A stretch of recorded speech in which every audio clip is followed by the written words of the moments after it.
Welcome to Fill the Void podcast, where we discuss unhealthy human habits caused by the society of consumption.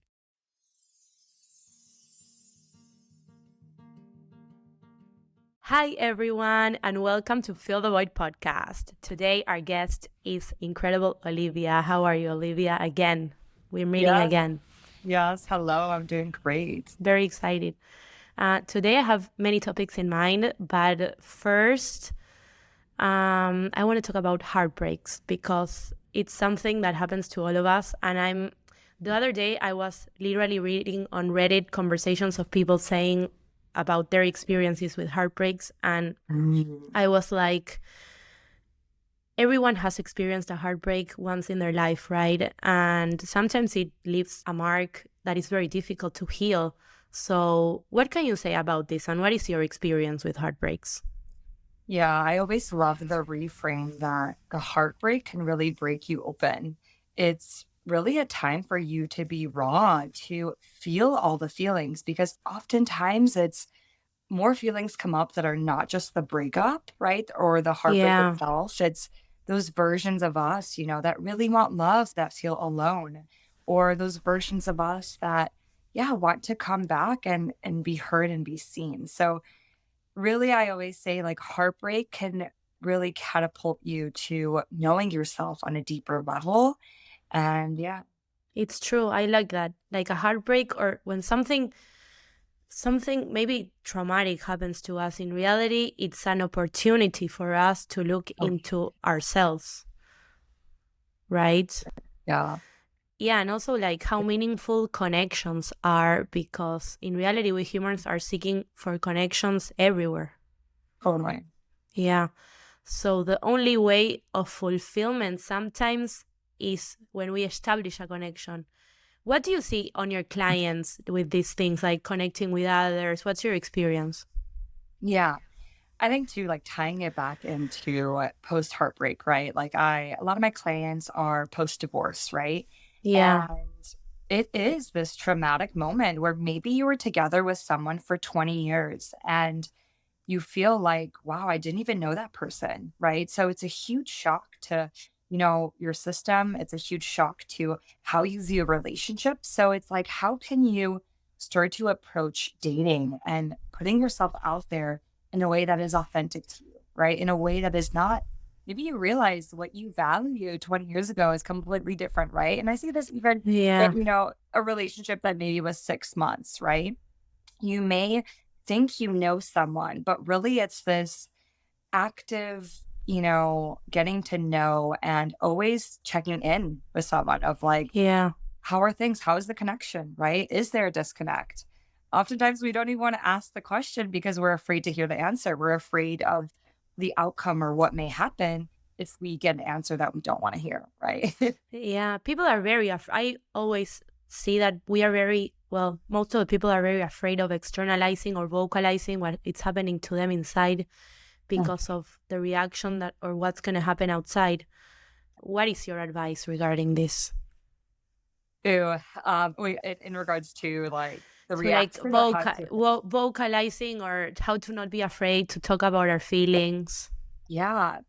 So I definitely think that vulnerability is an art, right? What works for one person may not work for the other, but it is definitely an exploration, right? Of how you can show up and express how you're feeling, or maybe it's even asking the questions, right? So Yeah. sometimes I think we put so much pressure on, wanting to get an answer or figure something out. It's like sometimes when we go back to basics of like, hey, we're getting to know each other and they're getting to know me as much as I'm getting to know them. So it is a way to ask, questions or of even opening the dialogue of like, hey, I would love to learn a little bit more about you and how you view, how do you view sensuality, right? How you view sex, right? Like that could be, a great opener to see, engage, like, are they open to discussing, right? They can totally say like, no, I'm not comfortable with that, right? But hey, you'll feel better that at least you asked without, being in this lack of clarity or confusion. Exactly. Also, when not asking questions or not talking about the things is Mhm. when the confusion generates. because we 100%. think in our heads and like the other person doesn't know what's happening in our heads. Yeah, Yeah. 100%. Yeah. Yeah. And what is your experience with relationships? And in If you relation, can, if you yeah, can talk about this yeah, totally. So, what specifically around in which part? The general, whatever you want expression? to bring. Okay. Yeah. I feel like what's coming up is I would love to share my experience of in one of my relationships, there came a point where um, I was intimate and I was hooking up with this person. What started out as casual and friendship, I ended up developing feelings. Yeah. And it came to a point where I knew it was time for me to express. It was time for me to express how I felt, and I was so afraid. I was in so much fear. Like it took me so long to even express the feelings. It was like after the date, I needed to wait till like the Uber was coming to be like, Yeah. "Hey, I have feelings for you. Like, what do you feel?" Right? And I'm like, Yes. "Oh my gosh!" And Yeah. so it just really goes to show because on a physical level, like my nervous system was my throat was literally closing up. So like energetically, everything was in me was like, I can't do it, don't say it, don't do it. But I knew like a part of me really was like I wanted the answer, but I was maybe afraid of the answer, Yeah. right? I was Yeah. afraid of the rejection. I was afraid of things changing, of the relationship changing. Old me would be like, "Oh, Olivia, everything's good. Like, everything's fine. Like, let it happen how it should happen." Oh But my God, I've done that so many times that it's like lying to yourself. Like, yeah, I go with yeah, the flow and everything's fine. I don't care. yeah, everything's fine. But like, your body is literally like freaking out, tensing up. Like, things are not okay. Yeah.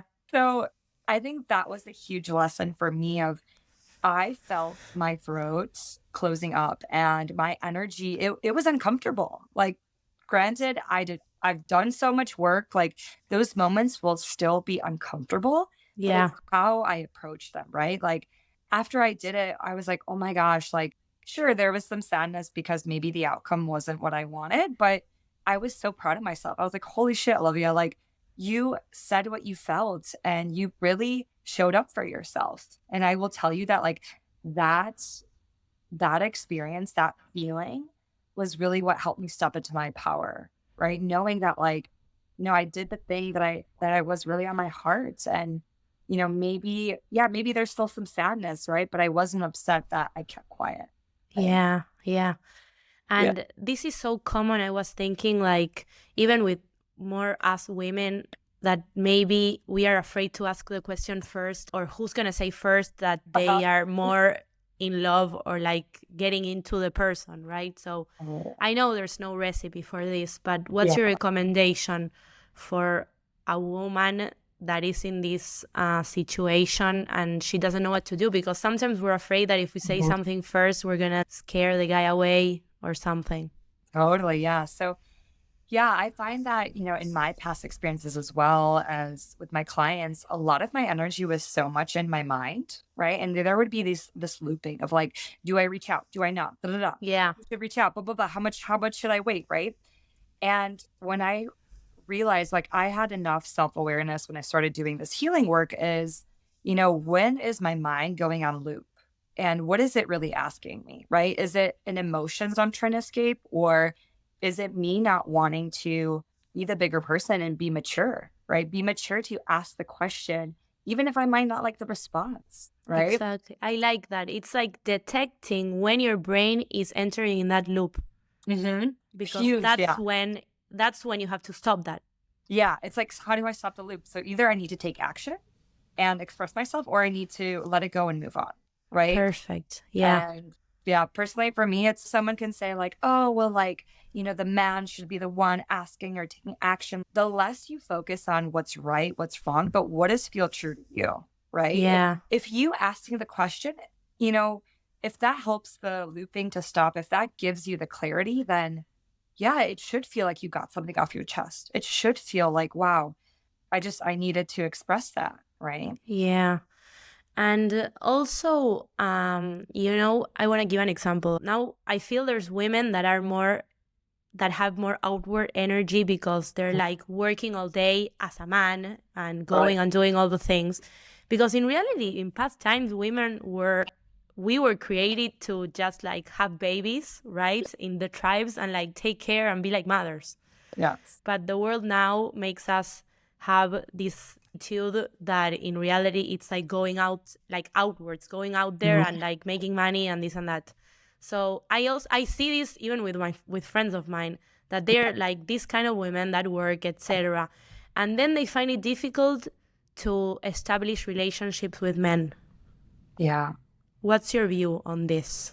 Yes, I definitely think collectively, like as women, this whole shift into, being in our masculine energy, because at work, Yeah, the way businesses are run are still predominantly, I would say, in the masculine energy. I think there is the feminine way of business that is coming through. And especially as I'm, creating my coaching business, I'm bringing more balance to it, right? yeah, But it is this ability to start to really look at how can I soften, right? How can I really feel safe enough to surrender? Because I always say that you think that the partner is going to be the one that's going to make you feel safe and surrender. No, the practice starts with you being able to do exactly. this on your own so that you're ready when the partner comes up, right? Because yeah, exactly. In reality, it's a matter of the person feeling strong. It's like a protective Mhm. shield. Yeah, And 100%. So that shield. So often what I find is like, yeah, we build walls, right? We build a protection, yeah, right? Because of our experiences. But when we learn how to take those walls down ourselves without externally thinking if our partner is meant to, right? How empowering would it be to know that, wow, I can take the wall down and I can really stand up for myself. I know when to speak up for myself. I know when to walk away. Like that is true empowerment. And knowing that it is like this aspect of safety and trust that when you can cultivate that, you no longer externalize and outsource your power to someone else. yeah, that's key, I feel. But how Yeah. do you do this? Like, how do you start with yourself? How do you Mm. start to build this vulnerability with yourself to be able to do it with someone else? Yeah. So I always say like a great example is to how honest can you be with yourself? How honest can you really say like, I can be like, hey, Olivia, being with this partner is good in the moment, but then you feel like shit after, right? Yeah, yeah, So exactly. how can I really take a look and stand up for myself? And if I was, looking at this relationship or, this experience from the outside perspective, what Yeah, advice would I give to my friend? Because that's a chances good are, exercise. chances are you wouldn't be like, yeah, girl, just stay in it, keep coming, you're fine. Like, nah. Yeah, yeah, Right. yeah, exactly. Really, I love that exercise, like dissociating yourself Yes. as if you were, Outside perspective. Yeah. yeah, I like that. So Me yeah, too. because I'm saying this because I hear my friends telling me these things like, having trouble finding a man that they can trust or like establishing long-term relationships.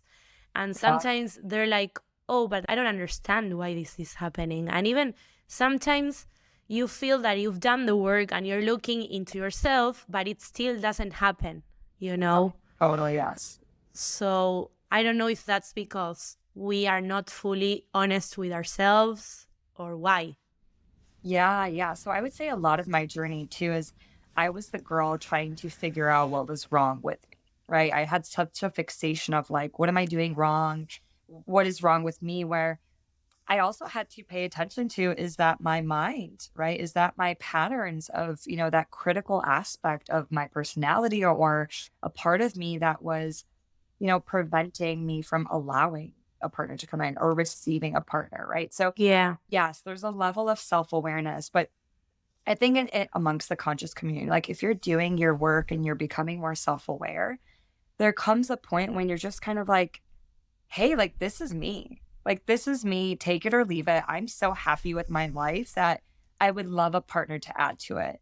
But if you're not going to add and facilitate this growth and this desire to be the best version of ourselves in the relationship, like I feel like there's definitely a level of people that are like, they don't want just a companion, right? They don't Yeah. want just someone to, fill up their loneliness, right?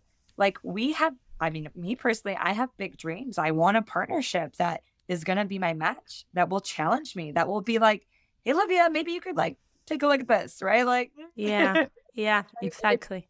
that's going to be uncomfortable. Like I always say, like the real work starts when you're in the relationship. So, Exactly. The yeah. relationship is not to fill a void. And Yes. sometimes by Yeah. default, we want to fill the void with the relationships. Yeah. And so now going from the relationships to when you are already in a partnership, relationship, whatever, Yes. I want to get into infidelity topic. And I see, well, in my reality, I see a lot of open relationships because Yeah. of these terms and even how current times work. How do you see the infidelity? Yeah. So I would say a lot of my learnings have been from Esther Perel and her perspective on infidelity. Mm-hmm. So the big concepts that I always see is that infidelity and cheating is often, you can use cliche, but it's not personal, Yeah. right? So there's something within this person that is taking the action of cheating or infidelity because another thing awakened them, right? Or another person awakened this part of themselves, right? Mm-hmm. So in my client journeys, I have found that it's oftentimes when we're not fully authentically expressing ourselves in our partnership that we seek to outside sources, Yeah. right? Yeah. And there's always something that I say like there may be like you're not going to escape infidelity just because you guys are so like monogamous and you're controlling and it's this energy of trying to control the relationship and the outcome Yeah. Yeah. versus being expressively communicating and holding safe space, right? And reevaluating, what is a boundary, right? What is okay, what is not okay. There's something that I do feel that relationships are fluid, right? And I think Yeah. I spoke about this is like there are times that maybe they're more open, maybe they're more closed, and know that your relationship is evolving as much as you are. But one thing that I just want to touch on infidelity is like, Yeah. I believe if we are more aware of our desires, of what we're authentically seeking, and if we can really see that our relationship is really like the foundation for us to discuss it, right? To express it, to talk about it. Knowing that just because we talk about it doesn't mean we need to act on it. That Exactly. That's a good point. yeah, we could change our view, right? And you never know how your partner is going to react. But it does mean that maybe the partnership's going to change, right? And you Exactly. have to be okay with almost like it's like you have to be okay with the relationship dying as is and becoming something new. Yeah, that's That is the key. real courage. We Yeah. are evolving all constantly, but we humans want to feel safe, and that I don't know why we want to feel stable all the time, and like Yeah. change makes Yeah. us feel scared in a way. But in reality, if we embrace it, Yeah. everything flows with a different energy, I feel. Yeah. And like that safety and stability, that's something that, is an important question. Do you want a relationship that is safe and stable? Or do you want a relationship that is expansive, that is going to take you to new levels of love, new levels of experiences that you didn't even know was I possible? like that approach. Yeah. Yeah. You first have to answer that question to yourself. Oh, What do yeah. you want? Exactly. Yeah. Which is a big one. But Yeah. know that you have a lifetime No, of it's a wanting huge that. one. It's so Yeah. difficult to know what we want. Yeah. So, I've been in that void of like not knowing what I wanted for my life for for a long sure. My time. majority of my life, I was like, maybe like now in these last 3 years, I really got clarity. But oh my gosh, the questioning, it was unstoppable. Yeah, yeah. And you have to bear through that Yeah. void. Totally. Yeah. And I want to ask you a question. What do you mean when you say intentional dating? As we discussed like before recording this podcast. What does intentional dating mean? I don't know what that is. Yeah. So for me, intentional dating means getting to know someone and going on dates with the communication aspect, right? With this ability to ask the questions of what are you looking for? Yeah. What is present for you? How do you view sex? What do you desire? What are your boundaries, right? So I have found that the more that we can communicate, and which may seem unsexy, right? It may be like, oh my gosh, but if I talk about this, then I'm going to take away the Yeah. spark with the desire and blah, blah, blah. Like, no, you're going to be more clear. You're going to be able to take actions that feel good, that don't have any residual effects of shame or guilt and things like that, right? So the more that we can express our needs, our desires, our boundaries, the more comfortable we're going to feel going into anything and then coming out of it as well. I love this approach. Yeah. But what can you say to someone that would say, for example, "Oh, I'm afraid of asking questions on the first date," or like, "When should I do the questions?" Yeah. So as I say, you don't have to do everything on the first date, right? Yeah. But be playful with it, right? Get curious. How can you really pose the question? I would say, like, ask ChatGPT ways that I can phrase this question, right? Ways that I could really make it more in a playful tone, right? Make Yeah. it more in a heartfelt tone, right?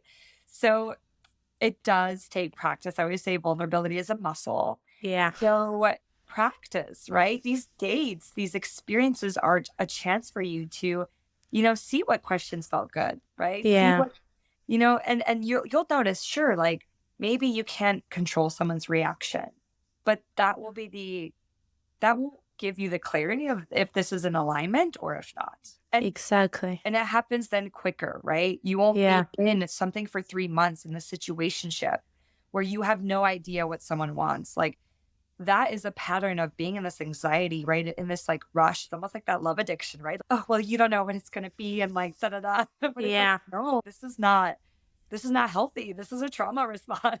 Yeah, exactly. Yeah. And it's also so important to have in mind that sometimes all the things that we have in our head are not real. Yeah. And with a simple question that we ask the other person, we can see a very much clear picture. Yes, and I know, like, personally, my journey has been a lot of fantasizing, right? Yeah. I meet someone, I go into the fantasy of planning our whole life together, right? So that is still like that little girl in me that is seeking this, um, yeah, it's fantasy. It's not based on reality, which is fun, right? It's fun to like think of all these things and get excited, and it gets you hopeful, but you still need to come back and give time, give space for that person to show up as they are, right? Yeah. Otherwise, then attaching your love and affection to an ideal that is not really is the potential of that partnership or that partner versus who they are, right? Exactly. And people will feel that. My partners would feel that on a subconscious level, right? Like, Exactly. yeah. So another question I have of a term that you use is conscious intimacy. What does Mhm. that mean? Yes. So conscious intimacy means that you are intentional, right? Yeah. About being intimate and also self-aware. So there is a way of being intimate with someone where you get to say what you're looking for, right? Mm-hmm. You get to say, like, hey, my intention for this experience or this sexual experience is to be playful and I just want to have fun and explore like this side of me. I like that. Exactly. In when there's intimacy or sexual relationships, like make it conscious, not just be there and see what happens or like just yeah. Yeah, because otherwise you get two people, right? One person is like, oh my gosh, I hope this sex leads us to becoming closer and maybe turn into a relationship. And then this other person is like, oh my gosh, I can't wait to have sex and just like release all the tension I built up this week. Like Yeah. completely different intentions. True. And it'll Completely. lead to more chaos, right? As you Yeah. find in more. So important because sometimes, yeah, sometimes maybe the person is like, oh, I want to have sex and fall in love and blah, blah, blah. And the other person is, oh, I want to have sex and leave my house. Yeah, like, oh my God. Even the aspect of like asking about aftercare, right? Like, do you want to cuddle after? Do you need a follow-up call? I think the worst thing is when you have this expectation or, I thought this person was going to sleep over. No, and they up and left. Yeah. Like if that is not in your, design and that's not what you value, you need to express these things because that will be an unmet need. And that's what causes the, you know, Yeah. feelings of, of sadness, of heartbreak and things like that. Do you have a bad experience regarding sexual relationships or relationships? What was the worst experience you had in your life? Could be like funny Oh, also or sad or whatever. yeah. Yeah. So I would say like this is pretty deep. This actually came up recently and I was thinking about talking about it. Yeah. There's like trigger warning for anyone, but I did have an experience where I was going to hook up with someone and I did make it clear that, I wanted to use a condom. And Yeah. he was using a condom, but I guess in the middle of the experience, took it off. This is such an important topic. I want to talk about this in depth. Yeah. And in that moment, I was in such shock. I didn't even believe, like, here I showed up. I said everything that I wanted and I needed, and yet my boundaries were still crossed. And like, lucky enough in that moment, I was like, I You don't remember what realized. I said. I realized I got up and I'm like, I'm leaving. This was not okay. Like, this is never okay. And I expressed, right? But of course, that did a little damage to me of like trusting men, right? Trusting, knowing that I will be safely held. So it is something that, as you're going on your journey of intentional dating, sometimes time is important only to better understand someone and to see how they act, right? Because we're going to, take the precautions we can. But, at the end of the day, you don't know someone. So there is some Exactly. needing of, of getting to know someone that helps, right? And so, Exactly. yeah, I'm grateful that I handled it as best as I could, and I was able to, do a lot of forgiveness and built up my trust again, and know that like I had the tools to make myself feel safe. I was able to reach out for comfort, for help, Yeah. and yeah, Yeah, I've heard of so many, and it even happened to me, so many situations, or even that the condom breaks or yes, that like happened stays too. Of inside as well.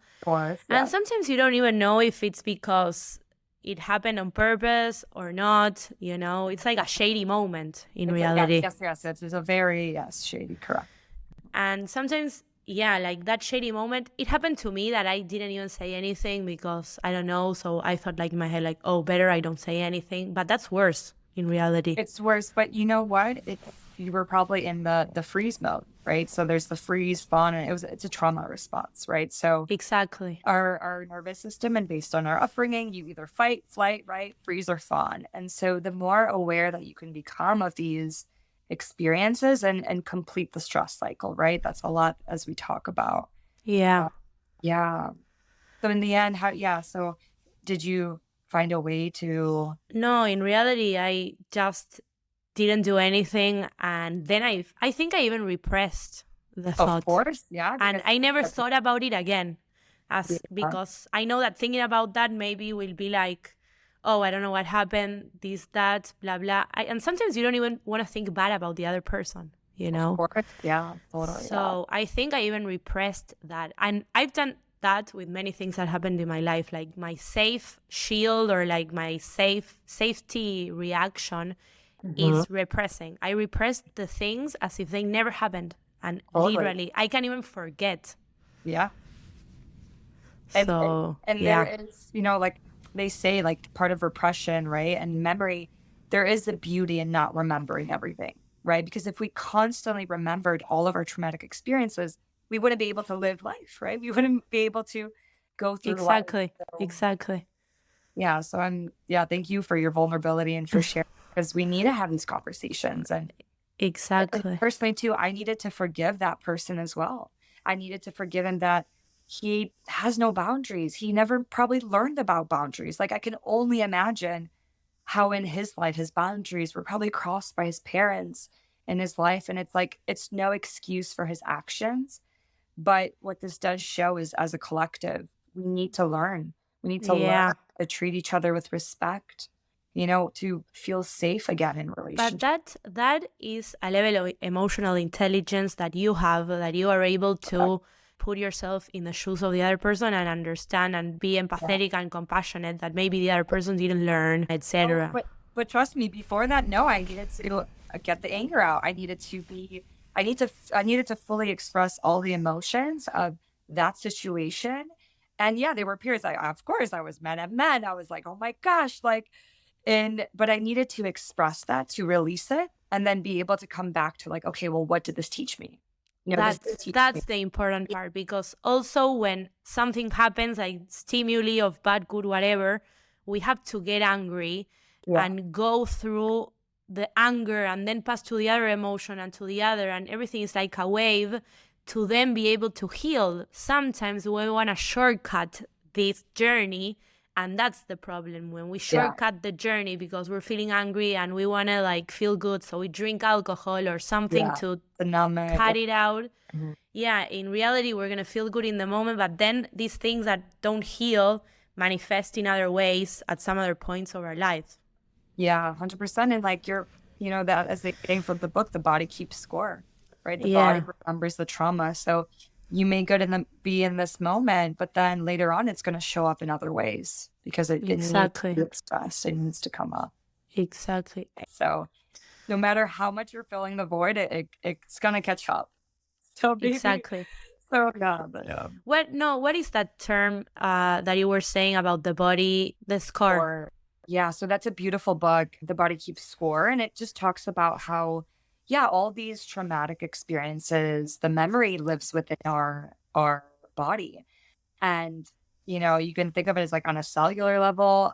You can say even genetically, epigenetics is showing us that our traumas, our beliefs are passed down, right? That Yeah. generationally we still hold all these memories. And they say that our generation, if you're probably listening to this podcast, there's probably some version of you that agreed to healing those beliefs and patterns, right, from your ancestors. So I know Exactly. personally, this has been a lot of my journey. And, I've gone through experiences of like being in a ceremony or being in a meditation or I'm doing some type of tantric exercise and I am processing the amount of pain and suffering that I know wasn't from this lifetime, right?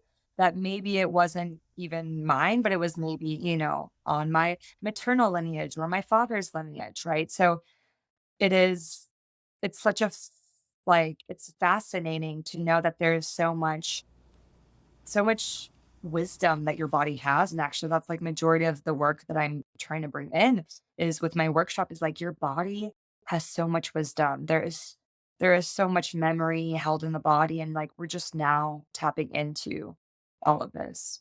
Yeah. Yeah. That's crazy. The epigenetics. Um, how I've never experienced a tantric experience or something that would Yeah. take me to a past experience. How is that? Ooh, like a past life or just in Or general. like a past trauma, yeah, that you Yeah. feel that you're healing things that you don't even know where they come from. Okay. Yes. What is that? Yeah.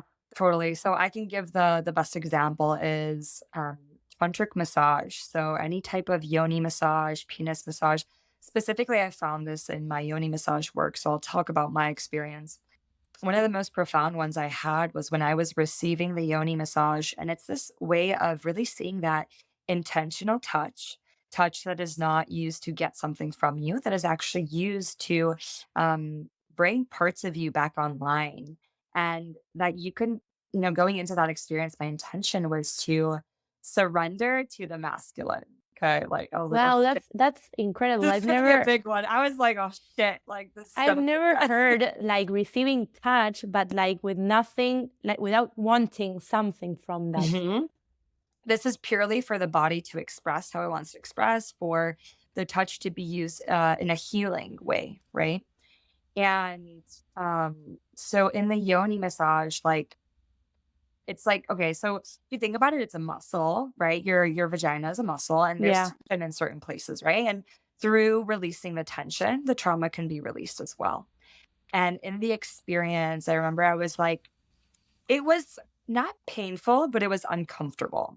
So Okay. what was happening, I'm like, it's like not enough for me to say stop. I'm like, okay, I'm just like in it. Yeah. And I'm going into almost like this meditative state while the massage is happening.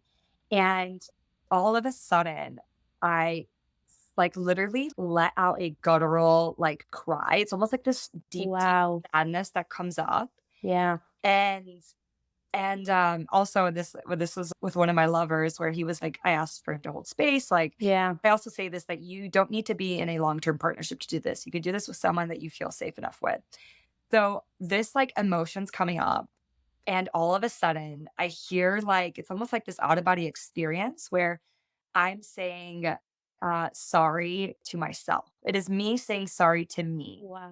for all the times that my body said no, but my mind said yes. That's So it's crazy. almost like me going against my body. And this was the break of trust, right? Like my body is saying, Olivia, something is wrong, yet you're still taking action towards Yeah. something and going against you feeling safe, right? So it's like that is an experience where, holy crap, who would have thought that like this was one I was learning to surrender. I was learning more about my own masculine energy, Yeah. Yeah. how intense I can be, how maybe something in me is saying no, but I'm like, screw it. I want to do it because I have this thing in my mind or my ego wants something, right? Yeah. So yeah, so in that process, I released that emotion. I forgave myself. I really experienced saying sorry to me. And then I had this overwhelming like sense of love and appreciation for this partner, right? This Yeah. partner that was doing this experience with me. Like it was almost like I got this download of wow, like this is someone that was willing to play with me, that was Exactly. willing to do this experience. And I was just so grateful. I had so much love for, this partner that even though we're not anything serious, maybe we're not like, in a committed relationship, but like, wow, he was able to just say yes to this experience and not knowing what it could be. And he allowed And you being grateful for that situation and loving him for that situation, but doesn't mean that like you're gonna be something after or whatever. 100%. That was me actually repatterning of how I felt about men, about me being able to surrender to a man, knowing Yeah. that I'm not surrendering because I want to get something. I'm surrendering for the moment, for the experience, right? Exactly. Exactly. Yes. So interesting. I love that experience. I want to do something like that. Yes, I definitely recommend. Yeah. That's right. That I created a course for that because I want couples to learn how to touch each other in this intentional way, right? Like know that there's so much healing that comes from, touch, being held, and that we need to change how we view massages even, right? How we Yeah. view, different types of touch. It's So, such a powerful thing, even the touch, because we are exchanging like one energy with another. Like the electrons mhm. are moving from one person to the other Yes. with the touch. It's crazy. And so I want to finish this incredible conversation. I loved it. Oh my God, so many good insights. And I feel we have so much to learn about sex and relationships. Yeah. It never ends. And I feel society doesn't have the knowledge or the education that we need, even in schools like sexual education. It just gives Yeah. us a basic thing, which in reality doesn't serve us much, Yeah. right? I agree. So, what is your advice for people going through infidelity or that have to recover or from a heartbreak? And yeah, what is your view, your advice for them? And what do you think they should do moving forward? Yeah. I say that infidelity sometimes is a wake up call for the relationship, that it doesn't need to mean that this relationship is over. I actually think that if partnerships could really take a look at, hey, I want to talk about, what made you want to do that? What were you not getting in our relationship or in our partnership that you didn't feel safe to tell me? Yeah, These are huge ways of being able to, talk about these things and see where there was the disconnected intimacy, right? And I say this myself too, because I've had an experience where, I was cheated on and I really learned how to love myself, how to choose myself, how to really release this like, feeling of like, oh my gosh, they didn't love me and I'm unworthy. Like on some level, we will take it personally, right? Because it is such a personal thing. yeah, Can really take it from this, conscious way of like, I'm going to feel the feelings, but I also want to approach this in a new way. That maybe the movies taught us that, like, oh, he or she cheats, like, be done with it and discard it. And I'm yeah, like, no, like, there's a reason this is happening. There's a reason that there's so many couples that are either divorcing, breaking up. Like, this needs to be talked about, right? And it doesn't exactly. okay, but it makes us see it differently, right? It makes us go Yeah. into it in a conscious way versus a toxic. And so important what you said about the movies, because the other day I was recording a podcast with someone and he was Uh-huh. saying that we literally see the movies and then we believe those stories as if they were real and they Yeah, condition us in a certain way. So totally. we have to be aware about this. because if not, we are affected. And Yeah. the reality is different. Yes. Hmm. Thank you so much, Olivia, for all these amazing insights. And I'm looking forward for our next podcast. Amazing. Thank you, Roberta. It was so wonderful. Thank you.